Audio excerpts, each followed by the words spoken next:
What's up, everybody? It's your favorite show, Get a Bucket. I'm your host, Trey, and as usual, I hope you're all having a wonderful, wonderful day.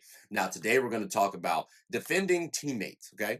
But before we do that, please make sure to hit that like and subscribe button, comment, tell anyone about the show. Trying to get the ratings up a little bit, just a little bit. But like I said, ladies and gentlemen, we're going to talk about defending teammates, but have some subtopics, like the face of the WNBA. Because this topic actually came up because of, well, Caitlin Clark. So, with that, we have Caitlin Clark here, right? And her teammate, Sophie Cunningham, she makes a wonderful statement as follows. It literally pisses me off when people are like, she's not the face of the league. What?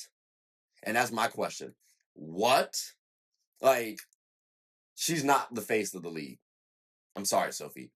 That can piss you off all you want to, but she's not.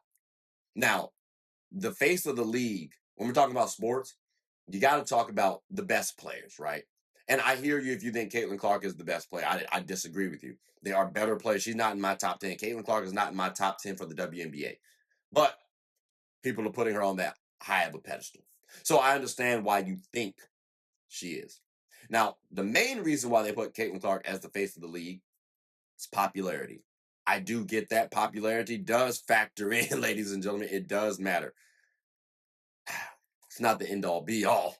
So because of that, again, she's not the face of the league. My faces of the league, Asia Wilson, Napheesa Collier, Breanna Stewart.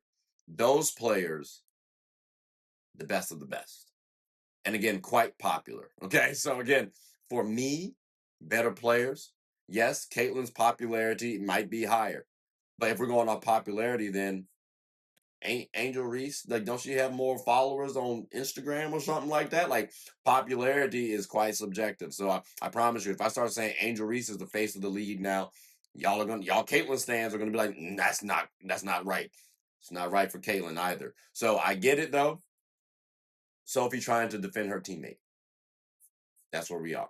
Now, if we scroll down a little further, Sophie says, I know the talks Phoenix had in their locker room, they were like going to show her what the W really is. And she's referring to she's referring to Caitlin Clark. Now, a couple things to note here, right? I appreciate that she's speaking on her time with Phoenix.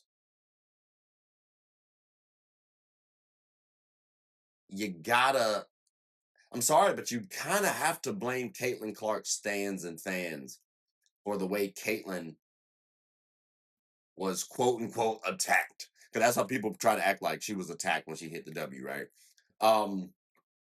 Everybody who's saying she was the best, everyone who's saying the WNBA as a whole is trash because of what Caitlyn is doing, yeah, that might be the reason why Caitlyn gets zeroed in on.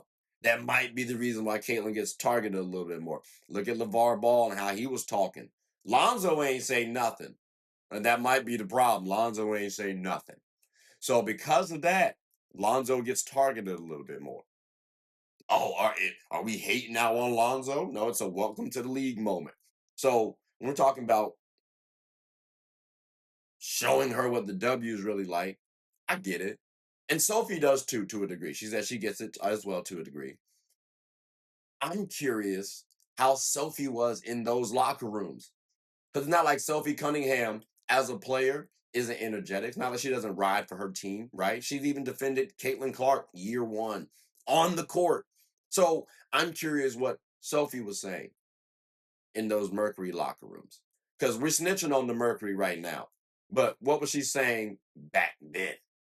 Now, the rationale, because Sophie also says, who cares when it comes to the face of the league? And make money off of them. Like, that's kind of tough. Like this.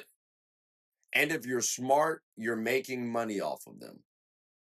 But again, we're talking about her teammate. She's going to the defense of her teammate, but then in the same breath saying, if you're smart, you make money off of Caitlin Clark, which is a true statement. You definitely can. But again, it begs me to wonder, well, is Sophie being fake in this moment? Because again, her agenda is to make money. If you're smart, off them. So is she being smart and making money right now? That's my question mark for Sophie Cunningham. Because again, she's talking about the Mercury, but she ain't talking about herself and what she said back then. And keep in mind, she's an energetic player. Like, she's a little rowdy. Not negatively, but I'm assuming she might have had some words for old girl. That's just me though. Maybe I'm tripping. But that does take me now to the rookie slander, ladies and gentlemen, because again, I think if we're talking about last season, when Caitlin Clark was a rookie, it's fair to slander. Well, it's not fair to slander Caitlin. That's not a good time. Because again, rookies have no expectation. I talked about this in another show. You have basketball expectation, you have analyst expectation, and then you have the casual fan expectation, right? That's the social media where people just go up and say whatever they want to.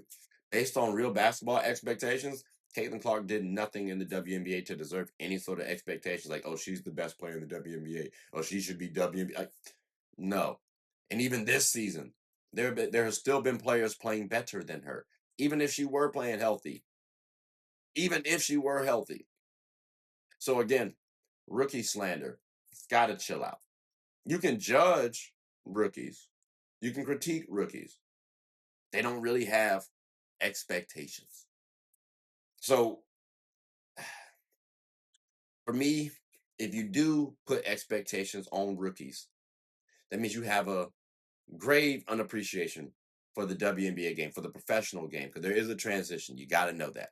So again, ladies and gentlemen, when it comes to Caitlin Clark, face of the league, slander, all that stuff, Sophie, I understand you coming to the defense of your teammate.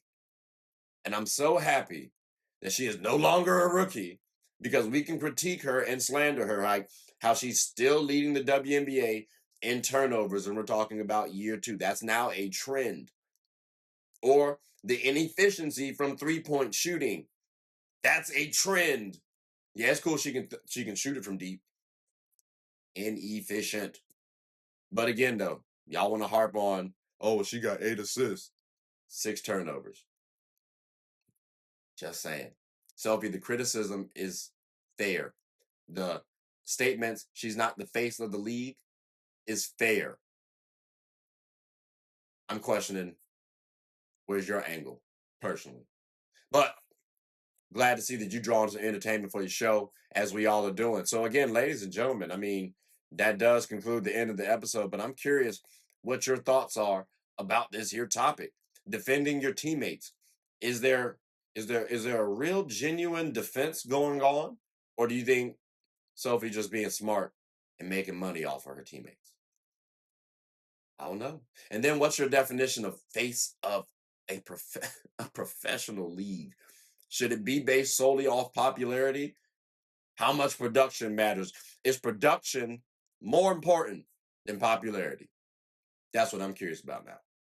But I want to hear y'all thoughts, like I said. So ladies and gentlemen, boys and girls, that does end the show, like I said. So I want to hear y'all thoughts. So please continue to like the WNBA, but also make sure to continue to watch and support my show. So please like, subscribe, comment, tell anyone who's anyone about the show.